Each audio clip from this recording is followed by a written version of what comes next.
Hi everyone, Janie here. Welcome back to my garden. So I have a friend, her name is Courtney, and let's just say she had a little bit of a gardening emergency today. She texted me, it is the same day that my moon garden tour, or I should say Megan's moon garden tour came out. And my friend Courtney was watching the video and then texted me and said, well, this is funny timing because my dad just did a little bit of work on my front garden and butchered it. And we were cracking up and talking about, so she has these hedges in her front yard and her dad is a wonderful gardener. I'm actually hoping to film a garden tour of his and his wife's garden later on sometime this summer, hopefully. And so he was just trying to help out, and we all make mistakes, and this is a really hard area anyway. Courtney's front yard, it's in between her front walkway and her driveway, so it's a really, really tough spot. But she sent me pictures and they're not good. So I am walking, she lives in my neighborhood, so I'm just walking to her house right now. We are going to see what we can do. We might just have to dig everything out and start fresh, but I have my measuring tape and I have some graph paper, and I wanted to take you guys along for how I, I don't want to say design a garden bed because I'm not a landscape designer, but kind of how I plan it as an amateur gardener, and just kind of how I think about things and think about solving issues and correcting them. So I just have a little bit further to walk and then I'll show you the damage. Explanation? Andy, what did you do? I thought I was going to level, cross, but we ran into a rough spot. It's not as bad as I thought it would be. It's really not that bad, and you're such... Marty did to try to protect this. Oh, so we covered it with a sign? Yeah. Let's see. Because there are fast drivers in there. Ah, look what you did! Oh boy, yeah. I think these hedges are about done. So you can see her house. This is the driveway. She has kids. She has 3 kids. Her middle daughter is good friends with my oldest daughter, and that's how we know each other. But this is too funny, Courtney.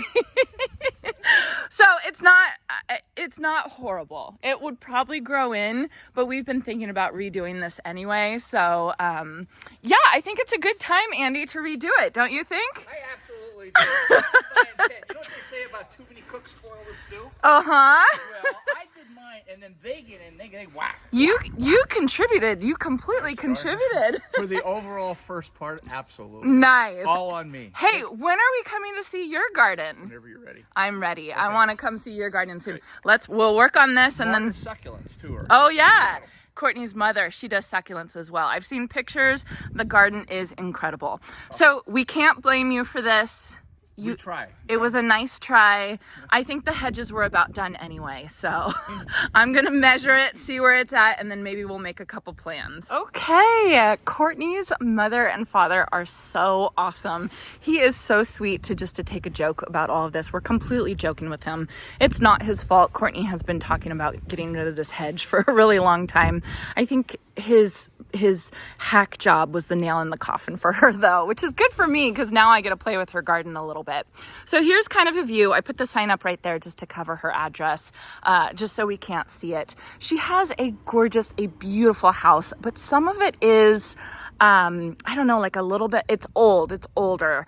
You can tell that it's, some of the accents, like the lights right there, and even the numbers on the house are kind of, she wants to change it up. So we were talking about what we could do with this garden bed to kind of tie everything in together.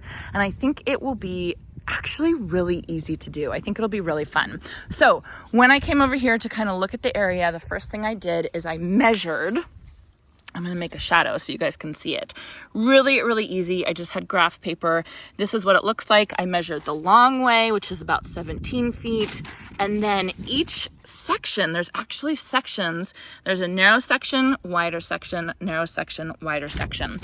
And I think that the way the planting is right now, it doesn't emphasize that architectural architectural interest at all, because it's just the hedge here and then this grass that needs to be edged a little bit better. So I was talking to her about that, and then we were talking about actually maybe putting like boards right here to kind of step up the garden bed and make it distinct sections, which I think will be really, really cool.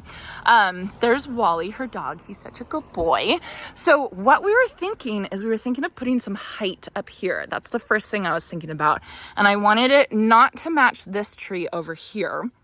And so we were thinking maybe like a sterile fruitless olive tree. Wouldn't that be absolutely beautiful with the color of her house and the gorgeous color of the brick? She wants low maintenance. So we're going to think about what type of plants are like super low maintenance. Don't have to worry about them at all. I'm thinking like lavender would be absolutely beautiful. She does want some color. So one of my favorite plants, Mystic Spire's blue salvia, would be absolutely gorgeous. Then we were thinking coming down here, she also, this is her side over here, she also wants to get rid of this right here. This is really old, it's overgrown, she doesn't like it.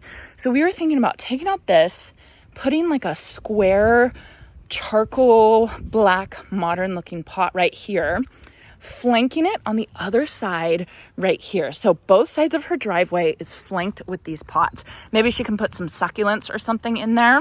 So those would be charcoal. That's what we were thinking about. Then to tie in the charcoal, we have a whole plan here, you guys. To tie in the charcoal, we are going to take down these beautiful lights. They're really pretty, but this like beigey color doesn't float her boat. Basically, she doesn't like it, but it will be really easy to take out the glass and spray paint these. They're absolutely beautiful. So we're going to do that in like a charcoal gray. It will be gorgeous. Underneath this sign is her numbers. So we're going to replace the numbers with a charcoal gray.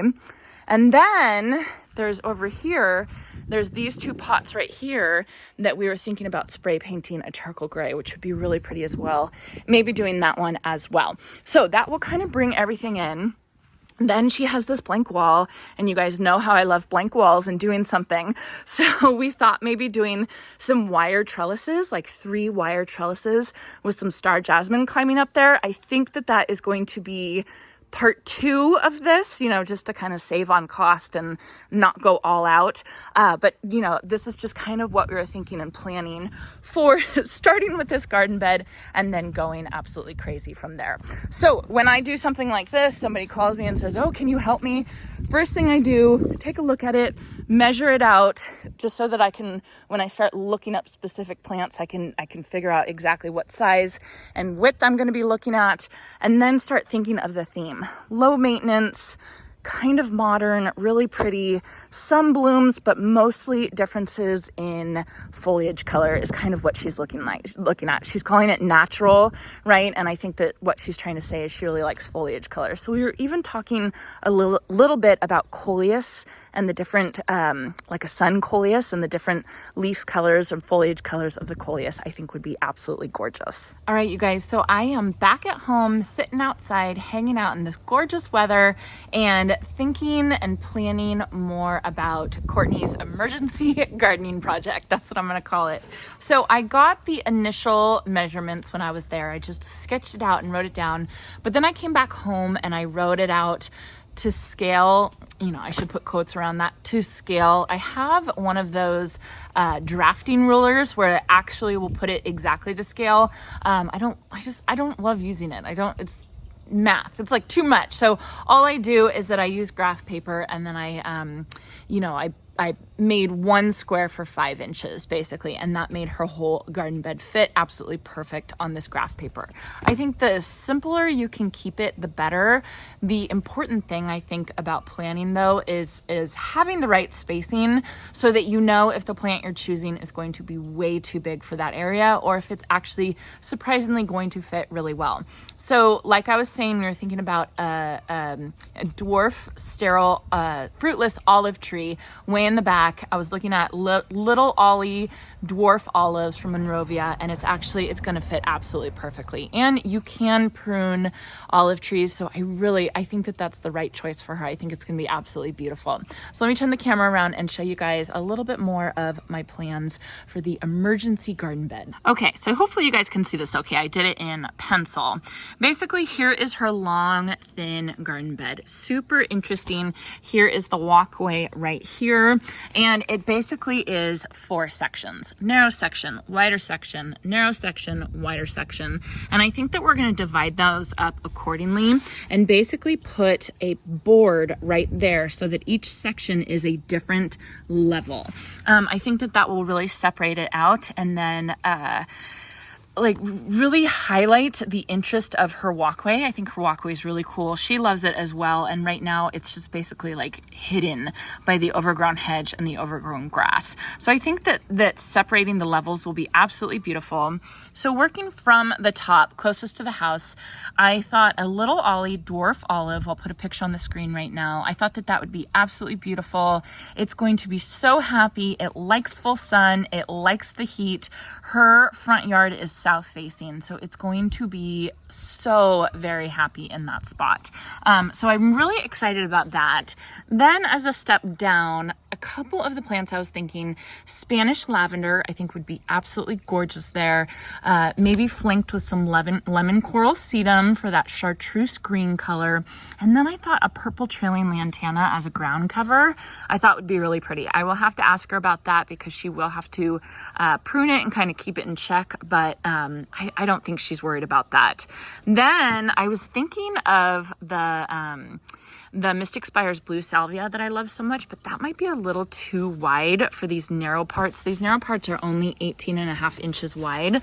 So I was thinking the woodland sage, like that I have in my front garden, Salvia nemorosa, I think is what it's called. I'll put a picture on the screen right there. But if we had a line of 3 of those, I think that that would be absolutely gorgeous. Still with the purple lantana and the purple Spanish lavender. She didn't request purple, but I just thought it would be really pretty contrasting the olive tree. And then finally, this square, 25-inch wide square charcoal black planter, kind of a modern one, either with annuals, maybe we could do Super Tunia Bordeaux, or succulents if she wants it to be easier. We could even put in some more of the lemon coral sedum if she likes that. That would be a really pretty mono planting. And then for some foliage color that she likes, I was thinking about putting different colors of the sun coleus surrounding that charcoal black planter. I thought that would be really, really pretty. It would be I don't know. I just feel like this garden bed would be really beautiful with these plant selections. So I just wanted to share with you guys, this is kind of how I do it. I don't try and be perfect. I just basically make sure that the plants are going to fit in that spot. And because I wrote this out, I realized that the Mystic Spires salvia, blue, Mystic, why do I always say it? Why am I saying that wrong lately?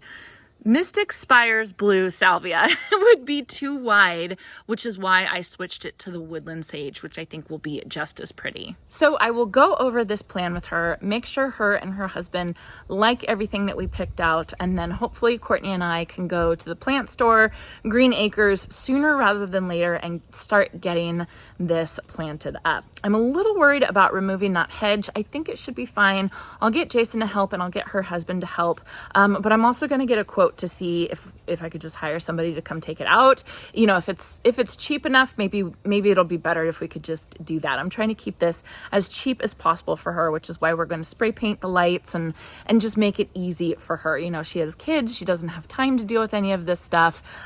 So yeah. So Courtney, I don't know if you guys remember, but a couple months ago I did a video and I said I had a friend that was encouraging me to say, please subscribe, you know, and said that I don't say that enough on my channel. So Courtney is actually that friend, and she made me promise to say to you guys at the end of this video, please subscribe. I really appreciate it. It helps my channel out a lot.